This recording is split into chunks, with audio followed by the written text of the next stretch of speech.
So this is section 9.2 in Precalculus, and we're just going to continue where we left off last time, solving trig equations. The difference is we're going to move to a little bit more advanced trig equations. So there's going to be an extra step. So what's the difference between an advanced trig equation and a basic? Well, notice this says whenever you have multiple trig functions or multiple trig terms involved. Like notice down here at number 1, you have a cosine squared and a cosine. Or number 2, you have a sine squared and a sine. So even though they're both cosine on number 1 and both sine on number 2, one of them is squared, one of them is not. So there are multiple trig terms. You'll notice up here in 9.1, almost every one of these had only the one trig term. Number 1 had cosine, number 2 had sine, number 3 had a tangent squared. Now on number 4, you might say, oh look, there are two trig terms, but they are the same, right? They're both cosine of x. Or down on number 9, you have two trig terms, but they're both the same trig term, cosine 2x and a cosine 2x. So we're talking about if you have multiple trig terms that are not the same. In this case, look at number 3, you have a cosine squared and yet a sine of x, two completely different trig terms, okay? So that's going to make it a little more advanced. No problem. That just means you're probably going to have factoring involved. So first step is going to be set equation equal to 0 and factor. Because remember, factoring does no good as far as solving unless the equation is set equal to 0. So when I look at number 1, notice I have everything on the left. It's already set equal to 0. So number 1 already has the first step done. Whereas number 2, it's not set equal to 0. In order to set this equal to 0, I would need to subtract the 5 and write sine squared minus 4 sine minus 5 equals 0. So you see what I mean by set equal to 0. Okay, step 2 is, well, I guess I should back up. We're not done with step 1, right? Because we haven't factored yet. So when I look at this, how do I know to factor? Exact same factoring method that we've done before. And we did a little bit of this factoring back when we were doing the identities. Notice I have 3 terms. If it's 3 terms, I know it's going to be a trial and error. I know the signs because this is a plus. They're going to be the same of minus in this case. The only way to multiply and get 2 cosine squared is to have a 2 cosine and a cosine. That'll give me that 2 cosine squared. The only way to multiply and get 1 is to have a 1 times 1. Now I do need to check and make sure the outer and inner give me negative 3 cosine. So let's see, negative 2 cosine, negative 1 cosine. Yep, that's going to work. Gives me negative 3, so it works.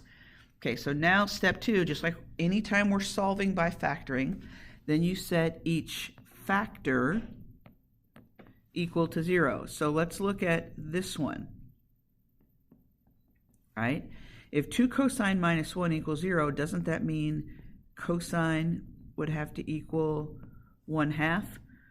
Or if cosine minus 1 equals 0, doesn't that mean cosine would have to equal 1? So I set each factor equal to 0. And now I'm back to where I was on 9.1. Look at each one separately. If the cosine equals 1/2, wouldn't the reference angle have to be pi over 3? And since it's positive 1/2, it's going to be the first or the fourth. So pi over 3 or 5 pi over 3 for that factor. But come over here to this factor. When does cosine equal 1? Well, when the angle is 0. Now over at pi, my reference angle of 0 is pi. That would be negative 1. But when I come back to 2 pi, that would be positive 1 again. So in this case, you actually have a total of 4 solutions, right? 2 from each factor. Okay, so let's look at number 2. I've got it set equal to 0. There are 3 terms, so I'm going to work on some trial and error. Because that last sign is a minus, I know I'm going to have a plus and a minus. The only way to get sine squared is sine x times sine x. The only way to get 5 is 5 times 1. I think I'll put the 5 here and the 1 here. Check your outer and inner. That's going to give me -4 in the middle. So now I set each factor equal to 0. If I set this one equal to 0, then the sign would have to equal -1. And if I set this one equal to 0, then the sign would have to equal 5. Okay, let's look at the first one. When does sine equal -1? Well, I know when the angle is pi over 2, the sine equals +1, but that means down below at 3 pi over 2 is when it's going to be -1. Okay, look over here at my other factor. When does sine equal 5? Well, 5, that's not on my chart. In fact, think about the sine function. Think about the graph. The highest it goes is to 1, and then it goes down to -1. So the sine goes from 1 to -1. The sine will never equal 5. So does that mean I say no solution? No, that just means from that factor there aren't any solutions. So the only overall solution is going to be this one right here at 3 pi over 2. Okay, so look at number 3.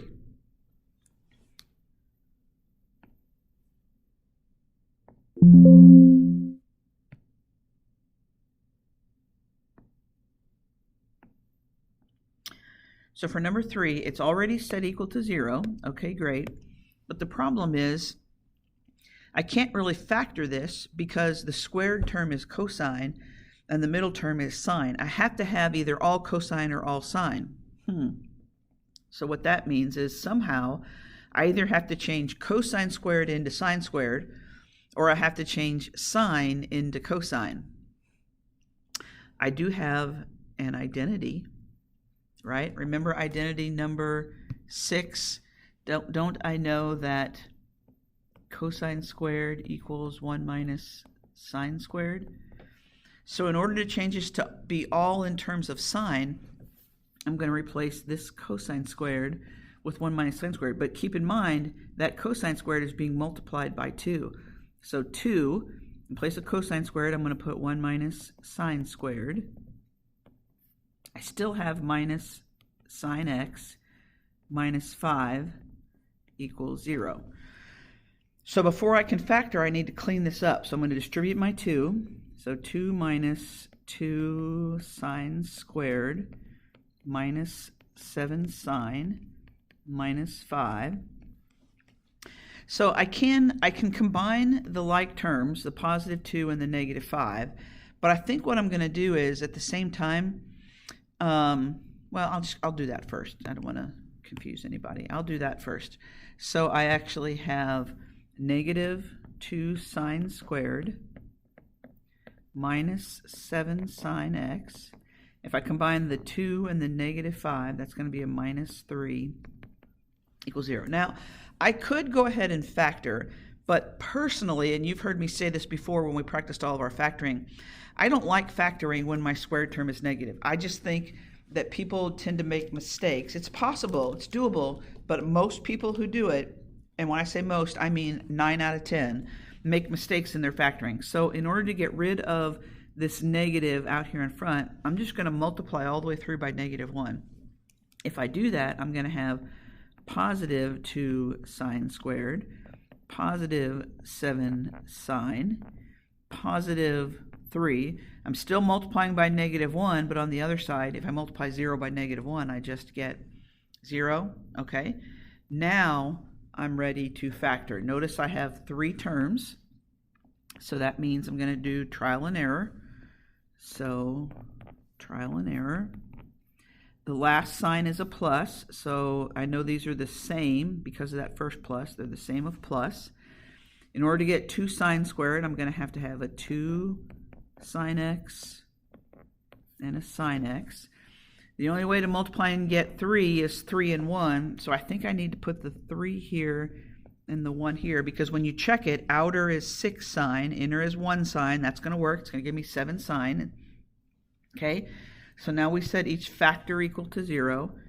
Either the sine of x is -1/2 or the sine of x is -3.